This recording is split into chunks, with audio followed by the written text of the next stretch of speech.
Hello বন্ধুরা, শুভ সকাল। আজকে কাঁকরোলের পোলাও করছি। এবার কাঁকরোলটাকে ভেজে নিয়েছি ডুমো ডুমো করে, নুন হলুদ, আর এই গোবিন্দভোগ চালটাকে ভাজছি। গোবিন্দভোগ চালটাকে ভাজা হয়ে গেলে এবার ফোড়ন দেব। এলাচ, দারচিনি, জিরে, লবঙ্গ দিয়ে ফোড়ন দিলাম। ফোড়ন দিয়ে তারপরে আলুটাকে ভেজে রেখেছি। আলুটা ভাজা হয়ে গেছে, আলুটাকে দিয়ে দেবো। এই আলু ভাজাটাকে দিয়ে দেবো। ফোড়নটা ভাজা হলে আলুগুলো দেওয়া শুরু করেছি। আলুগুলো দেওয়া হয়ে গেলে কাঁকরোলটাকে দেবো।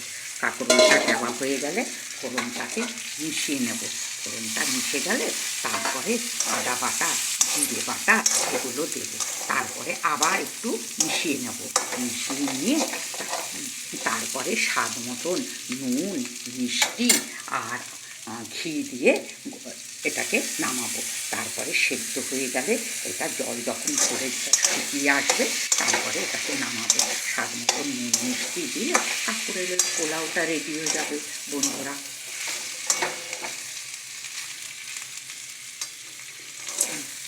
কিশমিশ দেবো, লাস্টে কিশমিশগুলো দিয়ে দেবো। কেন প্রথমে দিলে তো ভাজায় চিপসে যাবে, এই জন্য কিশমিশগুলো দিয়ে দিলাম।